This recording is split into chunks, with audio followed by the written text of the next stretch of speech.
Next question is, what is the most common complications and how frequent is this? Cataract surgery, which again, it's the same surgery, is the most common surgery performed in the U.S.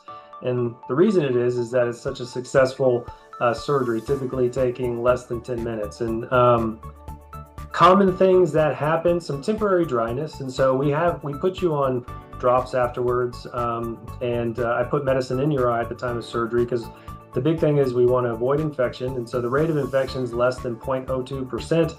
So incredibly rare. Can't say zero, but incredibly rare. I do 2 to 3,000 a year, and it's been, golly, like at least 6 years or something since I've had an infection that I can think of. Some people have like zero dryness. Some people it can take several months to make the dryness go away. But that's really, dryness is the most common. And if you have any, let's just say you have some prescription left over, or the vision's not the way you want it. Everything's adjustable and changeable. And so every now and again we'll adjust the prescription afterwards after you're healed enough.